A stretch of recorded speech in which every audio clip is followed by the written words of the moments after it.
Retour sur le plateau de 9h50 le matin. Je vous l'ai dit, nous allons parler du Salon international de la caricature, du dessin de presse et d'humour. Il se déroule à Saint-Jules-Martel. C'est dans le département de la Haute-Vienne, en Limousin, à côté de Limoges. Ça a démarré le 30 septembre, ça dure jusqu'au 8 octobre. Et pour vous en parler, Dominique Lemarrier est avec nous depuis le début de cette émission. Ça va toujours ? Ça va toujours. Et puis Gérard Vandenbroek. Comment ça va, Gérard ? Ça va bien. Bonjour. Alors voilà une belle aventure. Une belle aventure dont vous êtes à l'origine. Mais comment diable peut-on avoir l'idée, dans une commune de 2700 habitants, de créer un événement autour du dessin de presse ? Vous savez, d'abord, la commune n'avait que 1400 habitants quand l'aventure a démarré.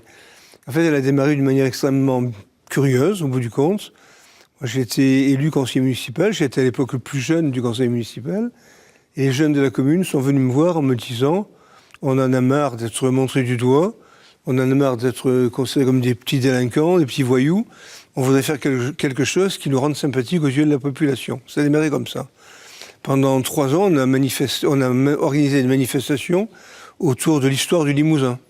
La sorcellerie, les ostensions, enfin tout ce qui se passait ici, les grandes dates. Et au bout de 3 ans, on avait un peu fini, on avait fait le tour. Donc on s'est dit, ils m'ont dit, maintenant on voudrait faire quelque chose de rigolo. C'est plus histoire, mais on voudrait faire quelque chose de rigolo. J'aurais dit, écoutez, qu'est-ce que vous voulez ? Moi, il y a des gens qui font des dessins dans des journaux, tout ça. On les connaît pas, mais on peut leur écrire. Et ça a démarré comme ça. C'est incroyable. Alors aujourd'hui, le festival est devenu international. Totalement. Il y a même un centre permanent qui a été inauguré en 2011. Dominique Lemarrier est avec nous parce que vous avez arpenté finalement les tribunaux français pour les plus grandes affaires, Colonna, l'affaire Papon, l'affaire Klaus Barbie, toutes ces affaires-là vous avez couvertes, mais aussi outre-Atlantique avec le Watergate par exemple. Autant vous dire que vous étiez utile parce que les caméras n'étaient pas autorisées à pénétrer dans ces lieux-là. Et c'est là où on comprend bien le rôle du dessin de presse finalement. S'il y a un dessinateur de presse qui explique tout ce métier, c'est le vôtre. Oui, en fait, il n'y aurait pas d'image si on n'existait pas. Le plus célèbre s'appelait Honoré Daumier, et pour moi, c'est mon maître, avec Toulouse-Lautrec. Enfin, les gens qui arrivent à dessiner sur le vif comme ça. J'ai commencé ce métier, mais complètement par hasard, aux États-Unis. J'étais en vacances chez ma tante qui avait épousé un caméraman américain et photographe, au Vietnam aussi, mon oncle. Et un jour, il m'a dit, il faut que tu nous dépannes, mais moi, j'espérais que ça serait que 24 heures. Et ça a duré 15 ans. 15 ans. Je me disais, mais je ne sais pas faire ça. Je ne parlais pas anglais, je n'avais pas de papier. On me disait, on peut avoir votre numéro de Social Security ? Ah oui, ça a dû durer 6 mois avant que je dise que je n'avais pas de papier. Aujourd'hui, vous êtes devenu incontournable dans ce monde-là. Et pour autant, les dessins de justice ont plutôt tendance à disparaître. Aujourd'hui, on en voit de moins en moins. Pour quelles raisons, selon vous ? Alors, je pense que certaines chaînes, certains journaux, déjà, ne veulent pas dépenser l'argent, alors qu'on n'est pas, très onéreux. Et c'est un petit peu has-been, c'est un peu ce qu'on me dit, un peu démodé. On travaille à l'ancienne. Et puis, certains aimeraient quand même bien que les caméras rentrent pour faire un petit peu de la télé-réalité, ce qui serait très dangereux. Je pense que beaucoup de gens éviteraient de venir témoigner, ça serait assez ennuyeux. Parce que d'être filmé quand on vient témoigner d'un meurtre, je ne pense pas que ça soit grave d'être filmé. Enfin, voilà, mais bon, on verra comment ça évolue. Pour l'instant, en France, c'est toujours interdit. En tout cas, il y a le festival de Saint-Jules-Martel qui rend hommage à votre savoir-faire. Vous passez 10 jours ici, j'imagine que ça fait très plaisir à Gérard. Il y a à Saint-Jules-Martel quelque chose d'assez singulier autour du dessin de presse qui donne à voir bien plus que parfois 10 pages d'articles. Gérard, on est d'accord là-dessus ? Totalement, oui. Il y a cette fidélité des dessinateurs qui viennent, qui reviennent à Saint-Jules-Martel. Ça, c'est quelque chose que vous avez réussi à mettre en place. C'est même assez extraordinaire parce qu'on n'a plus tellement besoin chaque année de relancer vraiment les dessinateurs. La plupart du temps, c'est eux qui nous recontactent. Cette année, par exemple, on a reçu un dessinateur qui venait de New Delhi, qui était venu il y a 15 ans et qui s'est remanifesté spontanément cette année. Il vient de passer le week-end chez nous, il est reparti. C'est génial. Ça veut dire qu'il y a des coups de cœur comme ça, il y a des amitiés qui se... Et puis vous réussissez à faire se croiser un Israélien, un Marocain, un Suisse, un Danois, tout ça à Saint-Jules-le-Martel. Et puis cet été, il y a eu une très belle exposition. C'est l'occasion de parler de cette fidélité-là aussi. C'est une exposition liée à Cabu. Tout à fait. L'exposition qu'on a faite cet été était un hommage à Cabu. C'était la première exposition de dessin de Cabu après la disparition que vous connaissez, l'assassinat. Donc pour nous, c'était une manière de rendre hommage. C'était aussi très difficile parce que Cabu était un ami très très proche. Ouais. Et ça fait quelque chose quand même, hein, de revoir les dessins, de parler avec son épouse, qui a joué le jeu d'une manière extraordinaire, qui m'avait dit « je ne viendrai pas parce que je ne peux pas, je ne parlerai certainement pas, je ne pourrai pas ». Elle est venue, elle a parlé, elle était heureuse. Elle nous a dit que le message de Cabu, c'est de continuer à faire rire et continuer à faire réfléchir.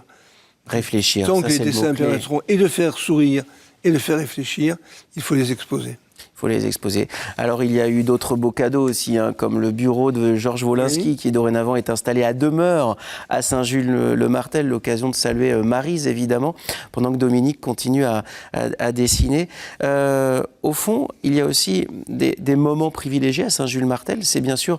Bon, Dominique parlait de Daumier, mais il y a tous ces rétrospectives et puis les hommages à des dessinateurs plus contemporains.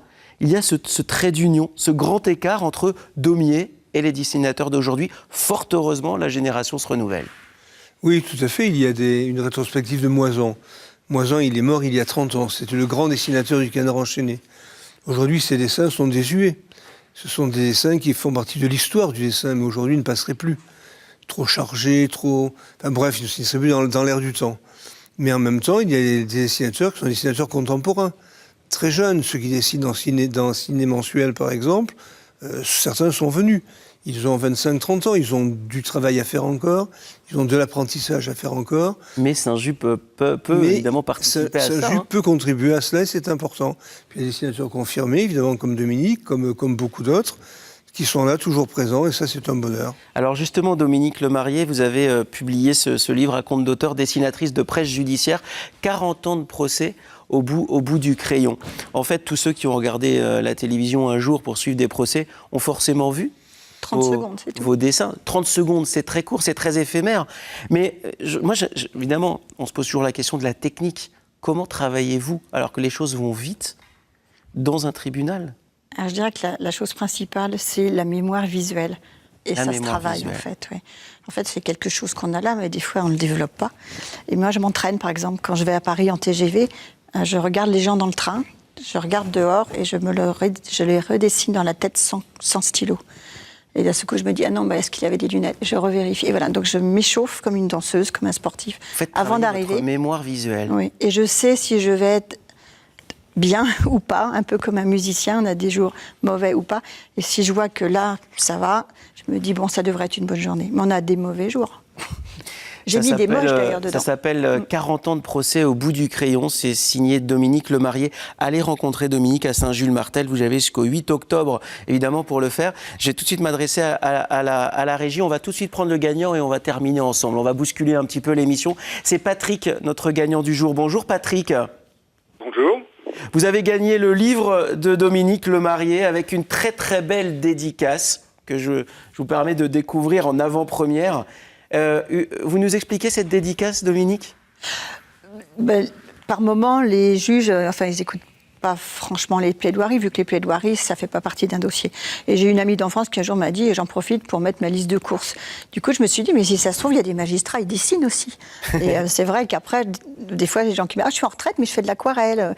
Voilà. Donc c'est pour ça que j'ai eu cette petite idée de dire, mais moi aussi, je dessine. Eh bien voilà, ça c'est le cadeau pour vous, Patrick. Et puis le livre sur les dinosaures et le livre dédicacé aussi que Bob a présenté. On vous souhaite une très belle fin de journée, Patrick. Je vous remercie énormément, je suis très content.